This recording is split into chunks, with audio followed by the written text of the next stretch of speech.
Olá pessoal, boa noite.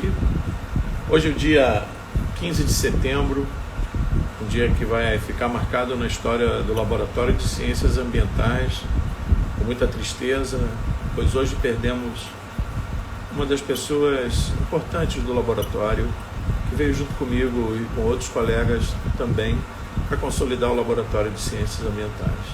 Essa live, portanto, em homenagem à professora Cristina Maria Magalhães de Souza, uma pessoa que vai deixar muita saudade nos seus colegas de trabalho, professores, técnicos e também aos seus alunos. Então a ela nós dedicamos essa live de hoje, que vamos realizar com o professor Marcos Pedlovski, professor do Laboratório de Estudos do Espaço Antrópico, também da Universidade Estadual do Norte Fluminense, e nós elencamos alguns temas para que a gente hoje pudesse direcionar a nossa conversa. Estou apenas esperando que o Marcos Pedlovski entre para que a gente possa convidá-lo e então, a partir daí, a gente iniciar a nossa live. Eu gostaria de agradecer a presença de todos e todas e novamente reiterar que hoje é um dia muito especial e um dia que realmente vai ficar registrado aí para sempre no Laboratório de Ciências Ambientais. Aguardando o Marcos Pedlovski, ele ainda parece que está com alguma dificuldade, ainda não apareceu aqui. Mas então, os temas que nós elencamos hoje é a construção de um artigo científico, né, desde a sua base teórica, seu desenho experimental e escolha da publicação em uma boa revista. O segundo tema a ser discutido é a questão da publicação em revistas de acesso aberto. A terceira é a política ambiental nas três esferas, na esfera federal, esfera estadual e esfera municipal. E o último tópico é a questão da formação, a UENF como gerador de formação de recursos humanos. Então, direcionada a nossa conversa de hoje com esses três tópicos. E continuamos aguardando aí o professor Pedlovski, que já deveria estar aqui na live. Eu não estou entendendo por que ele ainda não entrou. Vou chamar ele aqui.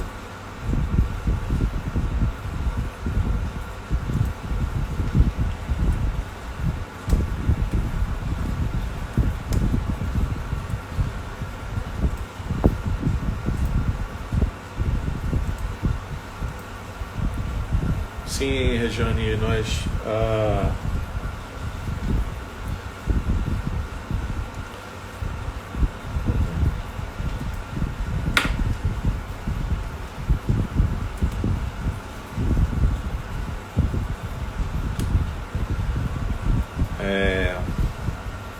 nós vamos falar exatamente desse artigo, o artigo que ele acabou de publicar na Science. Então nós vamos falar todo o roteiro, desde o início até o fim. Estamos aguardando ele aqui, ele estava esperando alguma coisa que realmente não seria fornecido, que era um link.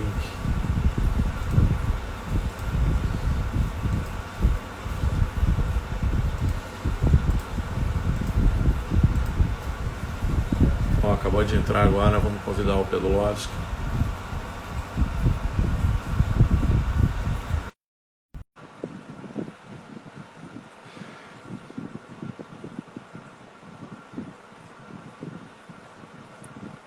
Olá, Pedlovski, boa noite. Boa noite, tá me vendo? Alto e bom tom, claríssimo a imagem. Ok. Enquanto... É que eu não estou me vendo. Isso tem acontecido sistematicamente, eu não sei porquê. Mas as duas últimas lives aconteceram isso. Mas a imagem está boa. Tá ótimo, então. Tá? Então, eu estava aqui rapidamente, enquanto a gente não estava junto aqui no ar, eu estava falando a pauta da nossa conversa hoje e também fazendo uma saudação aqui a todos os que estão presentes, informando que hoje foi um dia muito delicado nas nossas vidas com a perda da professora Cristal, enfim. E nós vamos fazer essa live em homenagem a ela, que sempre foi uma pessoa muito dedicada ao trabalho e às atividades institucionais. Tá? Então, Pelovski, agradecer a você por ter aceito aqui fazer essa conversa hoje. E, obviamente, o motivo que me fez pautar o primeiro item dessa nossa conversa foi o artigo que foi publicado recentemente por você e seus colegas na revista Science. Eu costumo dizer para os meus alunos que ninguém publica os primeiros artigos numa revista de peso como essa, ou como a Nature, ou qualquer outra dessa, que é tudo... publicar numa revista de tamanha importância, ela é fruto de muito trabalho e de consolidação de uma trajetória. Você, durante muitos anos, tem se dedicado a assuntos ambientais, principalmente a Amazônia, desde o seu doutorado, ou seja, já se vão lá 20 anos, né, um pouco mais, e acredito que para você e para os seus colegas a publicação desse artigo, principalmente nesse momento em que o Brasil vive não só essa pandemia do Covid, mas uma pandemia de destruição do nosso ambiente, esse artigo traz à luz uma discussão extremamente importante. Então, eu coloquei 3 etapas, né, que, na realidade, são as etapas que se constrói um trabalho, né, ou seja, você conceber o projeto, estabelecer o desenho experimental e, obviamente, em cima dos resultados, escolher a revista que você vai publicar, né? Então, com isso, eu queria passar a palavra para você, para que você possa simplesmente ilustrar aí o caminho percorrido ao longo desse período e que, obviamente, norteou todo o desenvolvimento dessa belíssimo trabalho que foi publicado na semana passada.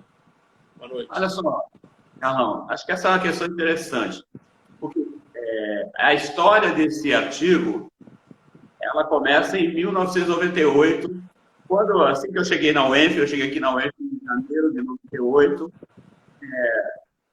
lá pelo meado do ano, foi quando, inclusive, caíram as pontes da BR-21 ali perto de... Não lembro se foi nas chuvas. Foi um momento que caíram as pontes. Apareceram aqui 2 pesquisadores americanos que estariam se engajando no IBA, que era um projeto binacional, que envolvia a NASA e o INPE, né? E o convite que foi feito a mim era que eu aceitasse ser o PI brasileiro para esse projeto, e me ofereceram lá uma quantidade de dinheiro em dólar para participar. Na época era um bom dinheiro, não tanto quanto o valor do projeto, não foi o que me atraiu. O que me atraiu foi a oportunidade de continuar trabalhando na Amazônia, né, porque eu tinha feito meu doutorado em Rondônia, tinha passado 7 anos nos Estados Unidos, entre o Laboratório Nacional de Oak Ridge e a Virginia Tech, onde eu fiz o doutorado lá. É interessante, né, porque eu fui para os Estados Unidos para uma coisa que hoje é impensável, que era um pós-mestrado trabalhando num laboratório de excelência nos Estados Unidos, por intervenção do meu primeiro orientador de iniciação científica, o professor Foster Brown, que está até hoje lá no Acre. Então, Foster me arrumou um pós-mestrado. Meu projeto de vida, não sei se você lembra, era fazer um doutorado na Federal de São Carlos. Aí apareceu aquela chance de ir para os Estados Unidos, ficar um ano, virou 1 ano e meio, virou 7 anos, e tudo isso em Rondônia. Aí, quando apareceu o David Skoll, que é um dos consultores desse trabalho, uma das condições que eu fiz, que o dinheiro que me foi oferecido era suficiente para montar um laboratório na UENF. Mais do que suficiente. Mas a contrapartida que eu pedi foi que ele levasse para os Estados Unidos, para fazer mestrado e doutorado, a pessoa que é autor principal desse artigo da Science, que é o Heraldo Matricali, que é um dos meus parceiros científicos mais consistentes, né, porque nós temos habilidades que se completam, né? Então, desde 98, eu conheço o Heraldo desde 91, tem uma trajetória, ele publicou um artigo junto na Landscape Urban Planning de 97, que é um paper muito citado até hoje sobre Rondônia, sobre a mudança da paisagem em Rondônia. Então, o que eu estou querendo falar é que, ao longo desses anos, até porque essa série temporal que a gente abordou é longa, né? Ela é de 22 anos de trabalho, de análise, e ao longo do tempo a gente veio fechando buracos metodológicos, porque o que a gente fez, ao medir a degradação na bacia amazônica inteira, ela também não se conseguiu fazer isso de um dia para outro. As técnicas do sensoramento remoto vieram evoluindo, o próprio satélite veio evoluindo, e o conhecimento que a gente tinha de campo veio evoluindo. Então, porque esse paper, ele tem o que se chama de detecção automática de imagem, tem inspeção visual de imagem, quando você vai na tela e fica olhando lá o que tem, e tem programas de detecção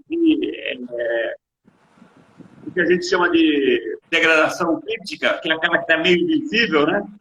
Que foram treinadas no campo. Ou seja, desenvolveu o modelo e foi no campo ver como é que o modelo que você tinha de detecção batia com o que estava encontrando. Então, esse é um longo trabalho de paciência. Aí tem, obviamente, pelo menos 2 teses de doutorado, 3 teses de doutorado envolvidas, tem dissertações de mestrado, tem pelo menos 2, aliás, 3. Tem o projeto da LBA, que nos deu uma base de dados que permitiu, inclusive, fazer o cálculo de desmatamento quando o INPE não tabulava desmatamento. É interessante. A série temporal que a gente tem começa em 92, de desmatamento, o INPE não tinha a bacia toda, nós tínhamos.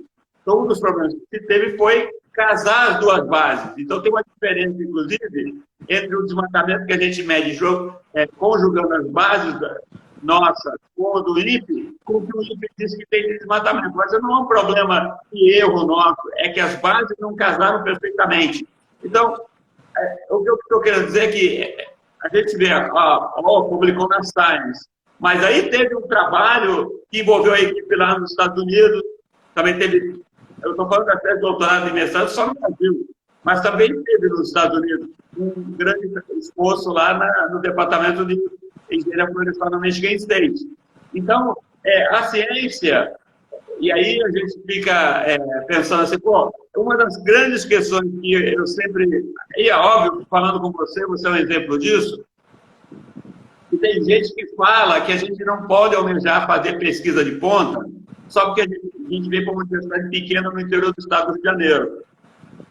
Esse paper na Science, ele demonstra que, mantendo-se a devida política de parcerias e de cooperação nacional e internacional, está na UENF, não é desvantagem, está na UENF é até vantagem.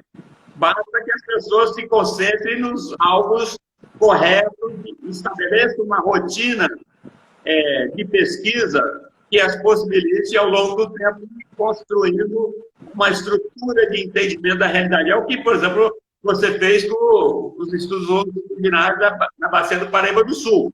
Então, e agora, como a gente começou esse paper? Só para concluir essa primeira questão. Ele não começou com um paper para Science. Ele começou com um paper de continuidade numa revista muito boa chamada Remote Science of the Environment, que a gente publicou um artigo em 2010 sobre degradação no Mato Grosso. Aí, quando o David Scholl viu os dados, ele falou, não, se a gente trabalhar mais um pouco, isso aqui não é remote sensing, isso aqui é science, ou nature. Então, e o paper estava pronto, essa é uma outra história, esse paper está pronto desde julho de 2018, estava. Porque quando a gente foi falar em publicar para a Science, o paper teve que mudar completamente, até porque no limite de quantas palavras pode existir muito escrito na Science. Então, um paper que tinha 30 páginas para Remote Sensing, virou um paper de 10 páginas. E aí virou, quando diagramou, virou um paper de 5. Só que o paper de 5 na Science do jeito que a Science faz, como centro lugar de analítico dos processos, que você só pode fazer na Remote Sensing com 20 e 30 páginas. Essa é uma outra diferença importante. E a gente tem que ressaltar que o mais interessante é que nós paramos em 2014, uma questão de oportunidade de publicação. Nós temos mais dados vindo, ou seja, publicou na Science, você chegou ao Nirvana, parou?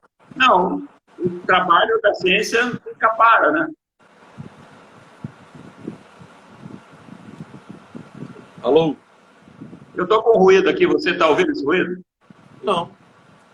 Tem uma interferência, não sei do que aqui. Mas enfim, se está bom para você, está ótimo. Não, é importante.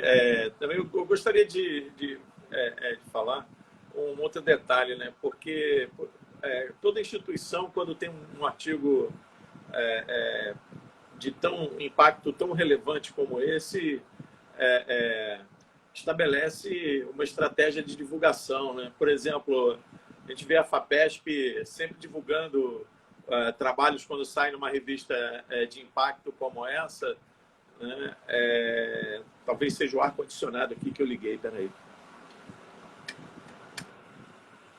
Melhorou? É só quando eu falo, mas tá bom agora. Parou? Tá ótimo, parou. Então era o ar-condicionado. Eu liguei aqui.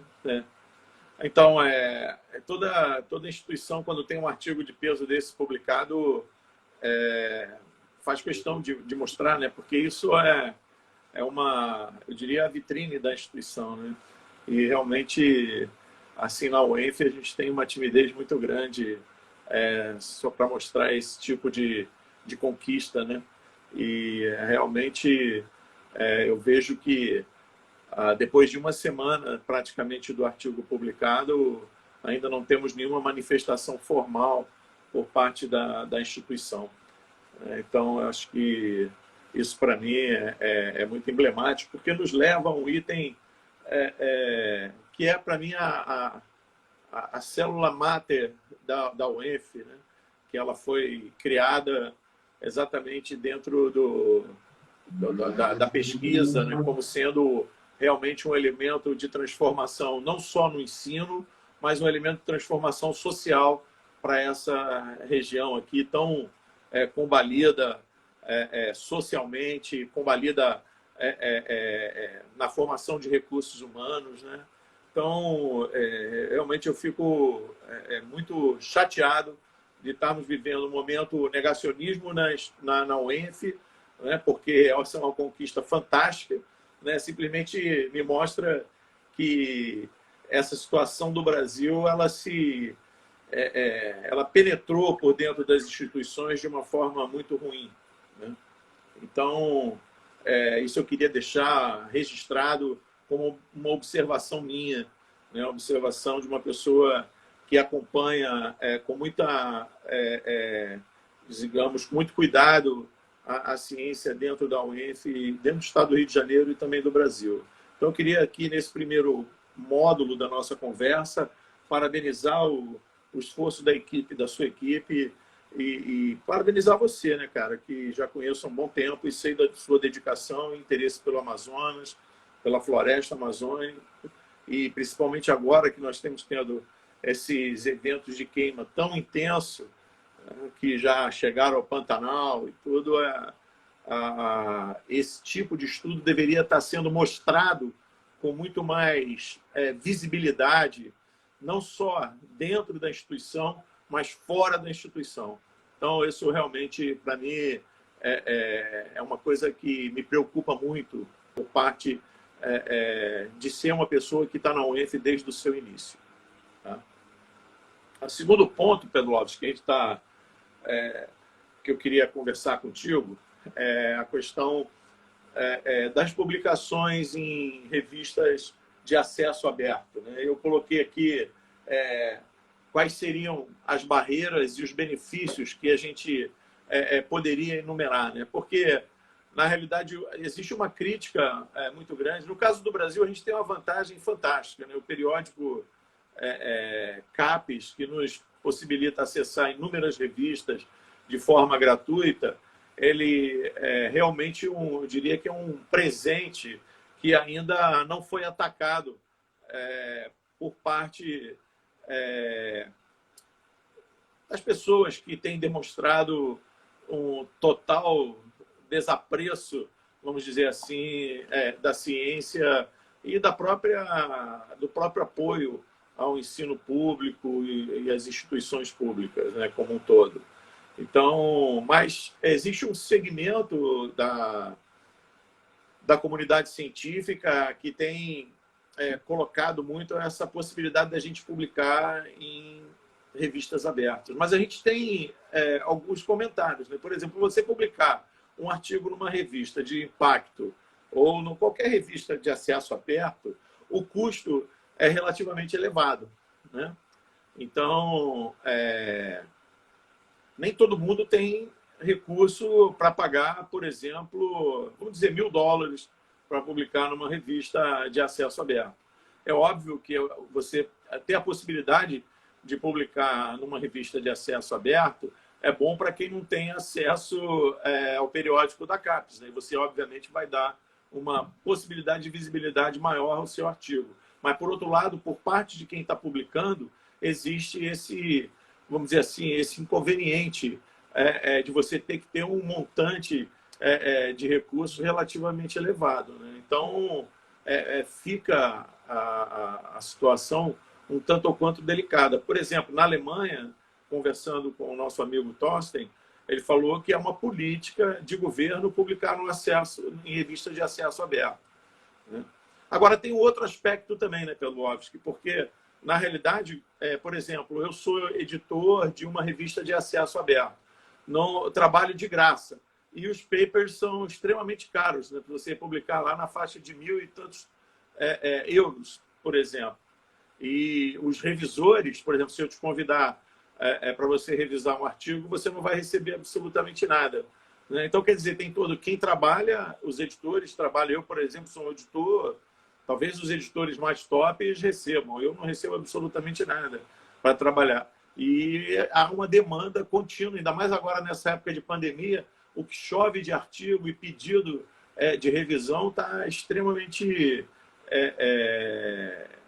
intenso. Né? Como é que você vê essa questão de se publicar em revistas de acesso aberto e as críticas, obviamente, as barreiras, porque aqui, principalmente nós aqui do Brasil, que temos uma relação cambial extremamente desfavorável,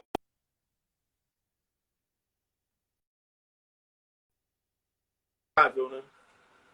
Olha só, eu acompanho essa questão, até por causa do meu blog, eu acompanho a questão do acesso aberto desde que não era uma questão tão popular. E, obviamente, existe um problema com as editoras tradicionais, que é na outra ponta, que é a ponta que tem que pagar caríssimo para ler o que nós publicamos de graça lá, porque é um sistema inverso, né? A maior parte do tempo, nós temos a situação inversa, ou seja, no acesso fechado, o autor não paga, mas... E depois, quem tem que ler tem que pagar caro. Caríssimo, inclusive. E aí, no acesso aberto, você paga caro para poder publicar e a pessoa que está do outro lado não paga. Então, aí tem a ver com a democratização da divulgação da ciência. Especialmente para nós, eu diria que é uma faca de dois legumes. Por quê? Porque a gente publica só nas fechadas, muita gente não vai ler, especialmente aqui. Se a gente publica no acesso aberto, nós vamos ter um problema que a gente vai ter que tirar, hoje em dia, no próprio bolso, para publicar pela regra dourada. Você tem que pagar para o acesso ser aberto e manter os direitos autorais do artigo, que é disso que se trata. Eu diria que o acesso aberto, eu tive uma surpresa desagradável no início do ano passado, com uma revista da Elsevier, que é acesso aberto, e que a gente só foi descobrir que ia cobrar da gente $1.500 na hora que o paper foi aceito. Aí eu fui um alvoroço, porque já era R$6.000, e uma vez aceito o paper, não tem mais como sair, olha que graça. Teu paper foi aceito, agora tu paga. Não, mas não quero mais publicar, não. Chegou até aqui, é obrigado a publicar e é obrigado a pagar. Aí tivemos que fazer uma vaquinha, felizmente eram 4 autores, sobrou R$1.500 para cada autor. E aí eu disse, de agora em diante, por favor, pelo amor de Deus, né, me olhe direito onde nós estamos publicando. Porque o acesso, porque as grandes editoras entenderam que há um mercado também para o acesso aberto. Elas criaram revistas novas, que ainda nem tem fator de impacto, mas o preço delas é caríssimo. Então, eu diria para você que o maior problema, especialmente para uma ciência de um país de economia dependente como o nosso, não é nem ser acesso aberto ou fechado, porque porque eu já abordei muito isso no blog, existe uma verdadeira máfia de editoras de acesso aberto no mundo, que vai de Nova Delhi a Bucareste. E aí tem gente aqui no Brasil que topa pagar quanto for para poder manter a sua bolsa de produtividade. Não sei porquê. Então, nós criamos um outro problema, que é muito ruído, muita ciência de péssima qualidade, quase não ciência, que fica sendo contado como ciência na hora de medir produtividade. Seja do programa de pós-graduação, seja da obtenção dos projetos de pesquisa. Essa discussão do acesso aberto já tem sido feita uma discussão muito forte da questão que o problema de fundo é da numerologia e como é que você qualifica a contribuição científica de alguém. Então, você arranjou um jeito, que é o acesso aberto, de democratizar a leitura, mas também tem uma distorção muito grave que você acaba tendo muita não ciência sendo apresentada como ciência, porque alguém passou. Eu já estudei algumas editoras, e eu tenho até que, depois desse paper da Science, o número de convites aumenta. Todo dia chegou o convite para eu publicar na revista que eu chamo de Trash Times, ou me convidando para ser editor de uma revista de Trash Times. Então, se a gente não tem o critério bem estabelecido do que é ciência, porque isso nos retorna à questão anterior.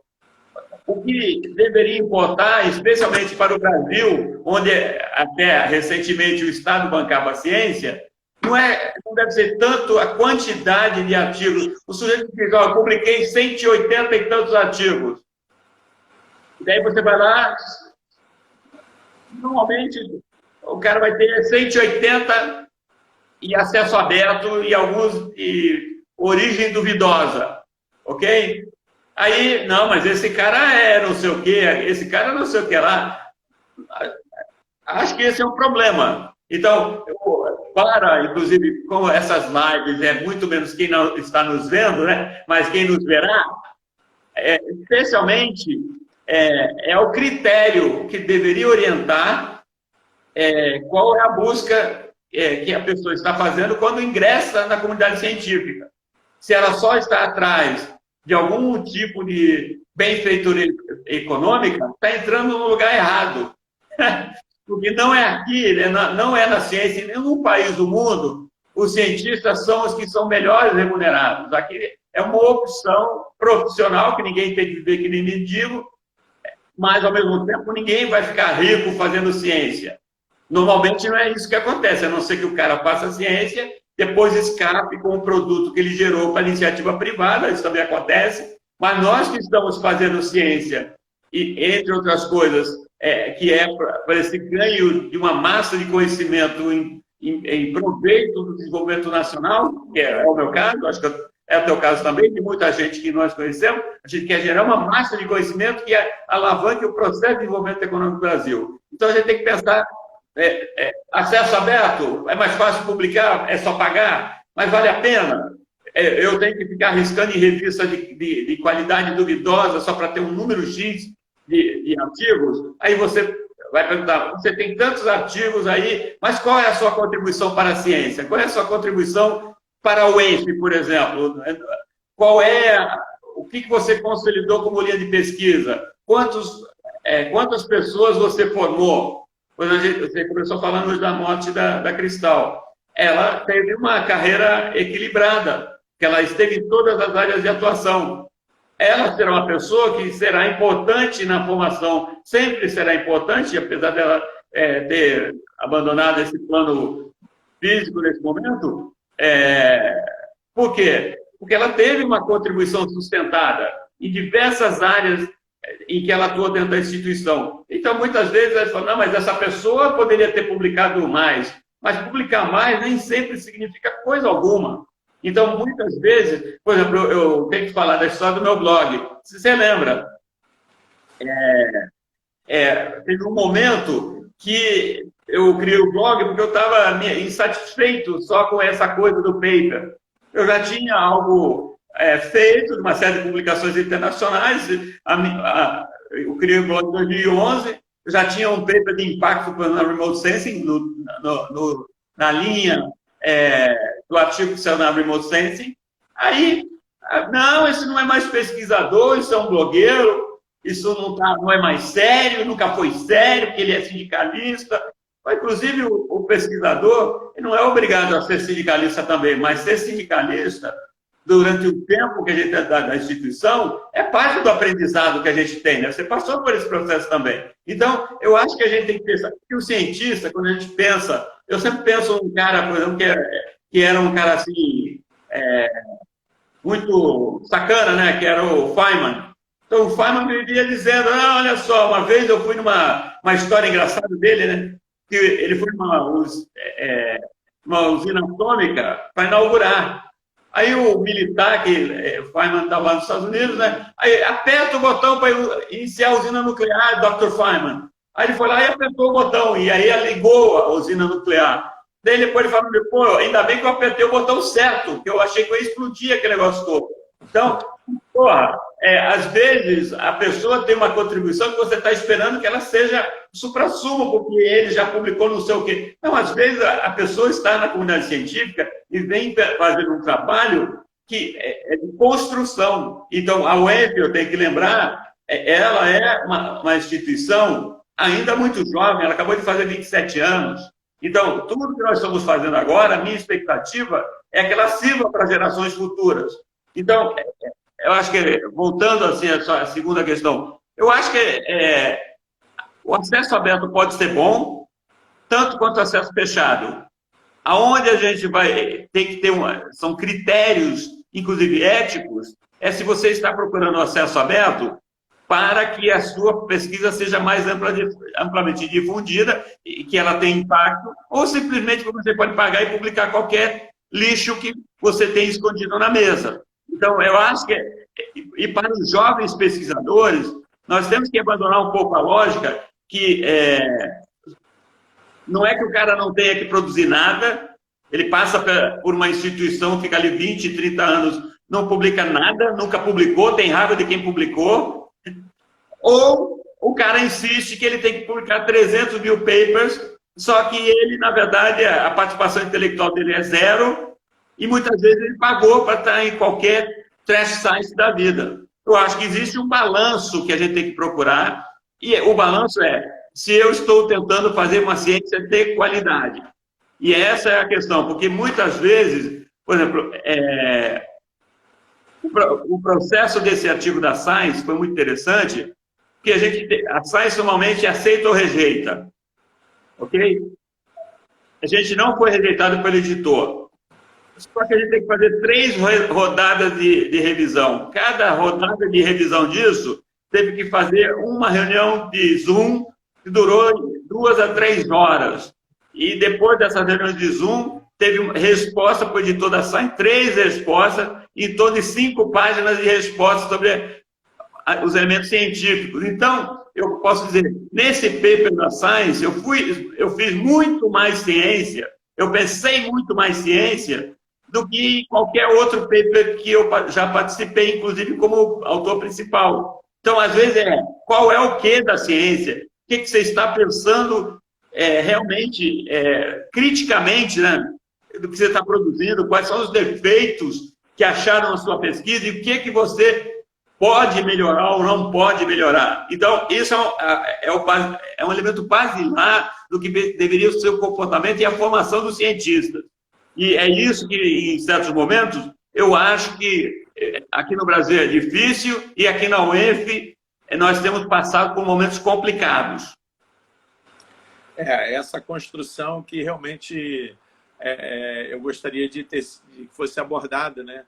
Porque, na realidade, as pessoas acham que publicar um artigo como esse ou outros artigos não dói, né? Você tem que trabalhar muito, suar a camisa durante um bom tempo, às vezes, como você disse, escrever muito mais, justificando os seus argumentos e a sua abordagem do que está escrito no artigo, né? Então, esse é um processo. Uma vez, numa reunião também aqui na pós-graduação, eu disse publicamente para os meus alunos que tem essa questão da pressão dos alunos publicarem para sair do doutorado, enfim, aquela coisa, essa lógica da publicação imposta em revistas de impacto, ou A1, A2, enfim, dentro do que a CAPES seleciona como sendo o que se deve, aonde se deve ou não publicar, né? Eu acho que esse é um efeito perverso que se coloca dentro da pós-graduação. Porque é exatamente o ponto que você colocou, para mim é o ponto mais importante, ou seja, a construção de uma trajetória acadêmica, o esforço de se gerar um produto acadêmico de qualidade, ele faz parte de uma construção do conhecimento que ela não é linear. Ela é uma coisa que você vai adquirindo com o tempo e, obviamente, essa base conceitual, esse desenho experimental que vocês foram estabelecendo e tiveram que rever, inclusive, né? Porque você colocou, o paper estava direcionado para uma revista, mas o negócio foi ficando tão bom, os resultados foram ficando tão bons que teve que se realinhar o artigo de forma em que, obviamente, ele pudesse atingir um veículo de impacto, e isso se espera que, em algum momento, não só a universidade, mas o Brasil olhe esse artigo, né, de uma forma realmente muito importante, que traz informações adicionais a tudo que tem sido discutido em torno da Amazônia, né, de um ecossistema de grande relevância para o nosso país. Então, eu dizia isso na reunião. Eu prefiro que meu aluno aprenda a publicar e ele reconheça o esforço que tem que ser desprendido para se produzir academicamente, para se produzir conhecimento, que ele faça, inclusive, num primeiro momento em português, depois a gente bota para o inglês, enfim. Esse é um processo, né, Pedrovski, que não é uma coisa do dia para a noite. Né? Então, não, essa é uma questão importante também, né, Calão? Porque você está falando que existe uma pressão para que se publique, mas se a gente examinar a letra fina, a maior parte das vezes a pressão para publicar não é para publicar em revistas boas. Então, eu já tive situações que o cara, lendo o regimento, identificou que uma revista, o regimento permitia que você publicasse numa revista B5 e preenchesse o critério. Eu falo, mas cara, a revista B5 é suficiente para você? Né? É suficiente para o programa. Então tá bom. Já tive caso pior, que o cara saiu com artigos ele até foi uma mudança de paradigma que eu bolei um artigo que no nosso comitê ela era C.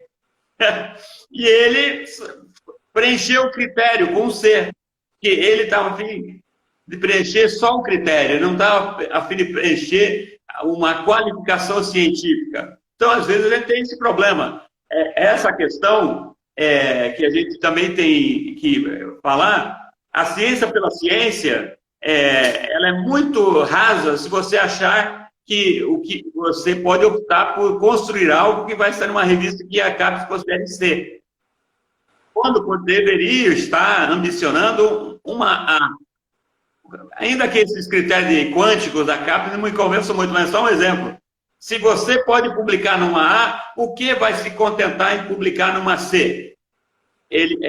Essa é uma questão interessante, porque eu acho que parte do mecanismo que a gente tem tocado a pós-graduação, que ela não está centrada na formação de pessoas que consigam efetivamente desenhar ciência. O que nós temos tido, por pressão, inclusive, da CAPES e do CNPq, cada vez mais o que nós temos formados são técnicos, que conseguem desenhar rotinas. Então, esse é um problema. Lamentavelmente, a gente está atravessando um período que, se for fazer essa discussão, é aí que quebra com quem está na CAPES e no MEC, aí no MCT. Aí seria uma confusão, mas nós estamos aqui num papo entre pares, entre nós e quem está nos assistindo, é que a gente teria que repensar a questão da formação de pós-graduação.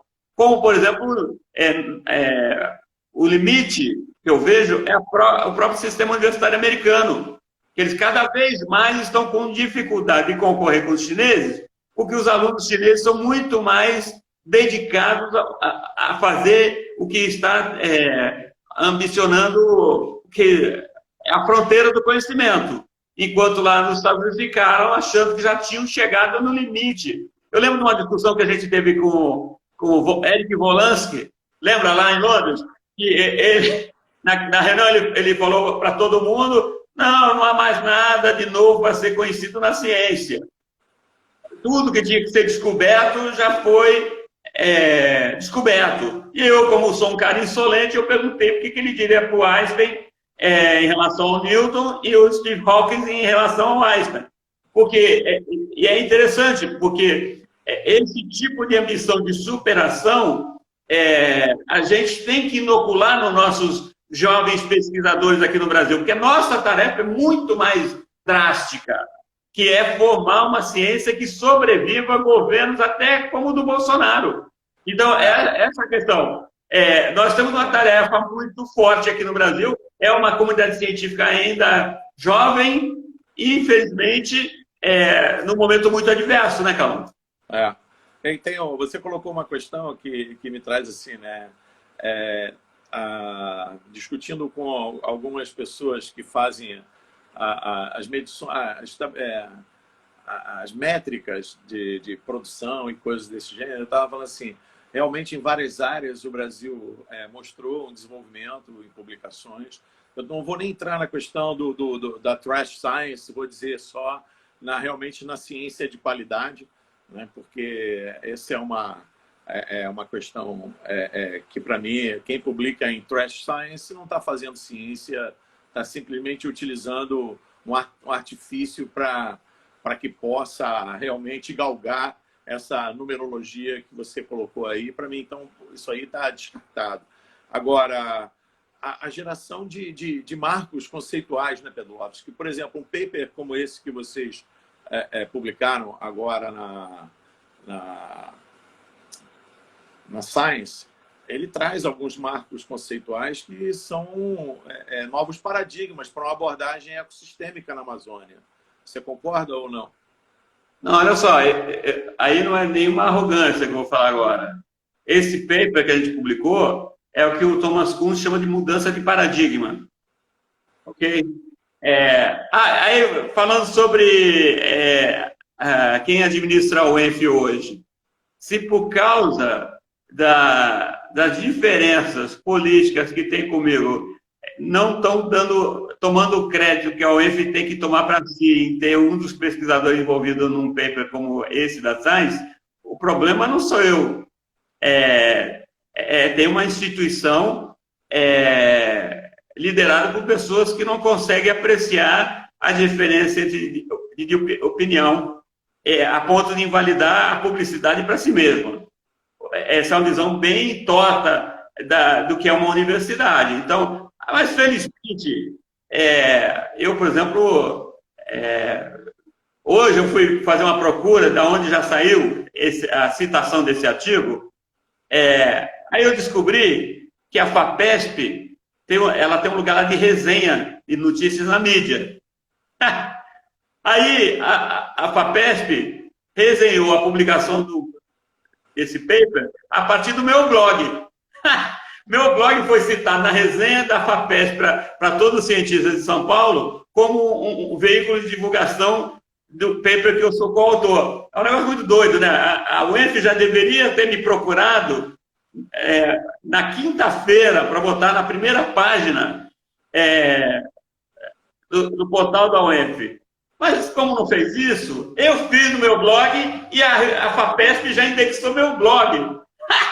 Então, eu queria dizer que muitas vezes a gente também, se for ficar esperando que as instituições e as lideranças da instituição até entendam o que está acontecendo, talvez tenha uma certa ingenuidade, porque essas pessoas muitas vezes não chegam nos cargos porque têm capacidade científica em primeiro lugar, tiveram outra capacidade, não de fazer ciência. Então, quando alguém faz sucesso na ciência, é até normal que a pessoa não consiga entender a dimensão científica do que foi alcançado.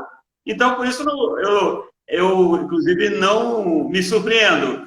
Agora, o que nós fizemos, Carlão, em relação a esse paper, e ontem, que é muito interessante, né? Por causa do blog, eu conheço muito jornalista. Então, por exemplo, o Reinaldo, agora esqueci o sobrenome, da Folha, que escreveu um artigo na Folha sobre o paper, ligou para mim. Ele entrou em contato comigo a partir do meu Twitter, Reinaldo Lopes. Ele falou, professor, posso ligar para o senhor para falar do paper? Falei, claro. Aí ele ligou, aí eu falei, não, porque eu leio muito você e tal. Falei, eu também leio o seu blog. Então, eu falei, pô, obrigado. Pô, ele é talvez um dos mais importantes jornalistas científicos do Brasil, o Reinaldo, né? Aí eu falei, pô, obrigado por ler meu blog. Agora descobri quem lê. Mas isso que é interessante.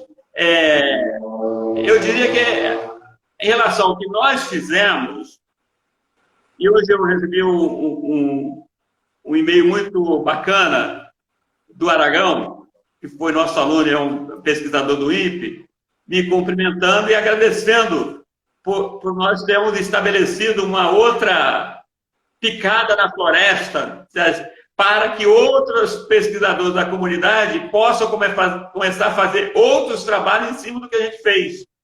Então, eu agradeci o Aragão, desejei sorte no enfrentamento que eles lá no INPE estão fazendo contra as intervenções do governo Bolsonaro dentro do INPE, porque, por exemplo, o Aragão é um outro exemplo, né? Foi nosso aluno aqui, foi lá do LCA, e hoje saiu daqui para fazer uma carreira brilhante. Eu gosto de lembrar do Aragão, porque ele é um dos muitos que passaram pela UENF, para brilhar, para serem bons cientistas, a partir de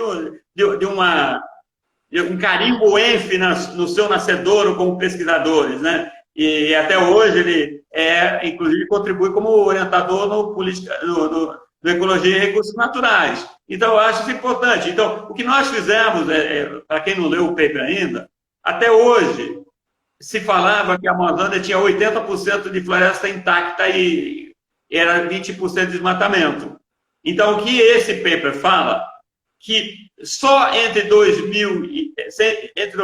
e 2014, 10% da floresta amazônica foi alterada fortemente, não é qualquer alteração, fortemente por degradação. Isso tem implicações para os serviços ambientais, tem implicação para a composição de flora, de fauna, isso altera tudo que a gente sabe de balanço de carbono dentro da floresta amazônica. Então, várias dessas questões foram levantadas, inclusive, pelos revisores. Por que a gente não falou do estoque de carbono, porque serviços ambientais, porque a gente não estava... O paper não era sobre isso, o paper era sobre medir degradação. Mas a gente abre uma avenida para tudo isso ser feito depois. Porque um dos momentos assim, paradoxais foi quando o David Spohl não entendeu como que tinha tanta degradação no Acre. Ele estava achando que a gente tinha errado. Falei, não, David, você que está errado, não é a medição. O Acre já não é mais a terra de Chico Mendes. O que nós estamos mostrando aqui é o que está acontecendo no Acre. Forte alteração, muita degradação, muito desmatamento. Então, olha só, até um cara que já publica sobre a Amazônia desde a década de 80, que tinha uma concepção, e era um dos autores do paper, ficou surpreso com a descoberta do paper, ou dos dados. Aí imagina, então, que todo mundo que está examinando esse artigo dentro da comunidade científica, que essa coisa da alteração ambiental de biomas florestais, tem o pessoal, a turma do desmatamento, que já está muito bem estabelecida, as medidas de desmatamento são relativamente fáceis, e tem o pessoal da degradação, que é o pessoal invisível, os espiões. E agora os espiões têm um documento científico, que é esse paper, que eles vão poder olhar e falar, não, esses foram os métodos, eles fizeram isso, aquilo, eles tiveram que fazer comparação de bases. Nós mostramos, então, estabelecemos o caminho para medir a degradação e vários tipos de degradação. Então, esse é um paper que é mudança de paradigma. Não é mais só olhar o desmatamento, vai ser obrigado a olhar a degradação e saber o que, em vez de estar lá uma imagem que parece que os pixels estão intactos, agora você vai ter que fazer certas coisas para examinar a imagem para saber se está intacta mesmo, ou se não tem o que a gente chama de uma degradação críptica, que é aquele tipo de degradação que ocorre embaixo da copa. E isso, inclusive, a gente, no arquivo suplementar, a gente mostra isso. Isso é importante. Tem um paper principal, mas a Science obriga que você incorpore lá como você fez. Então, o segundo arquivo é tão importante quanto o primeiro, porque o primeiro é uma síntese. Então, lá no segundo arquivo está como a gente fez. E isso é interessante, né? Porque aí outros poderão fazer aquela questão que é fundamental na ciência, a reprodutibilidade desse estudo. Se a gente errou, e aí é uma coisa interessante, a gente está pouco preocupado com a área que a gente calculou, porque a gente foi muito conservador. Tem mais degradação, mas a gente pegou só as degradações impactantes para medir. Olha só que interessante. Se alguém, o efeito de borda, a gente fez 120 metros em relação ao desmatamento. Tem gente que diz que o efeito de borda nas florestas tropicais vai até 400 metros. Se alguém quiser medir o efeito de borda 400 metros, vai achar mais degradação que a gente. A gente sabe disso, mas a gente deixou um método e a técnica para que ele possa fazer isso. E validar o que fez, né? Isso que é importante também em ciência, né? Com certeza, a reprodutibilidade, né, e os detalhes para que alguém possa, no futuro, comparar, né? De certa forma, Pedro Lopes, que a gente já permeou levemente um dos pontos, né, que é a questão da UENF como geradora de conhecimento e formadora de recursos humanos, né? A gente deu um toque, assim, você deu um toque no Passando, no Aragão, mas nós temos aqui, durante as nossas lives, convidados alguns ex-alunos e que também têm trilhado um caminho tão brilhante quanto o do Aragão. Realmente, o Aragão é uma pessoa de destaque, é uma pessoa muito boa e um grande cientista. Nós, infelizmente, estamos caminhando aqui para o final, nós temos 5 minutos, e ainda mantendo o assunto Amazônia e esse artigo que vocês publicaram, recentemente... nós tivemos aí o ministro do Meio Ambiente e o presidente aí do Conselho da Amazônia, que é o vice-presidente do Brasil, fazendo uma propaganda relativamente absurda, vamos chamar assim, né, onde aparece, inclusive, o mico-leão dourado em plena Amazônia. Já não bastasse o ministro, acho que foi do turismo, né? Eu não sei se do turismo ou da comunicação, acho que da comunicação, não lembro. falando que se quisesse conhecer a Mata Atlântica tinha que sobrevoar a Amazônia, né? O cara não sabe diferenciar nem... Então, quer dizer, nós estamos vivendo uma série de momentos muito complicados nesse país, né? Onde, inclusive, hoje, acho que foi hoje, o próprio vice-presidente, o ex-general Mourão, foi novamente à mídia expor negativamente o papel do INPE, sendo que provavelmente esse número de assessores que ele possui não tem feito o trabalho de casa adequadamente, porque o INPE disponibiliza todas as informações mês a mês. E ele simplesmente foi novamente à mídia falar negativamente, dizendo que o INPE não estava fazendo seu dever adequadamente e só vai à mídia para expor o governo. Ou seja, que é a verdadeira guerra de contra-informação. E o mais grave para mim, na realidade, é o papel de um vice-presidente e de um cara que preside o Conselho da Amazônia, assim como o ministro, fazer uma propaganda totalmente, vamos chamar, eivada de inverdades para provar que a Amazônia não estava sendo queimada, né, e criando mais uma notícia sem qualquer fundamento científico e desprezando todo e qualquer conhecimento científico que vem sendo gerado por um importante instituto, como é o Instituto Nacional de Pesquisas Espaciais, que já é reconhecido internacionalmente há décadas. Ele não é uma coisa agora. E entram essas pessoas tentando desqualificar sistematicamente o Instituto Nacional de Pesquisa, além de tentar desqualificar, obviamente, a ciência nacional. Então, Pedlovski, só para a gente encaminhar aqui o nosso finalização, a gente não vai poder abordar adequadamente o ponto que eu tinha alinhavado aqui, a questão da política ambiental nas 3 esferas, mas pelo menos destacar, né, o desserviço, vamos dizer assim, que o ministro do Ambiente e também o presidente do Conselho da Amazônia tem realizado, não só contra o próprio país, mas também desfigurando o nosso Brasil a nível internacional.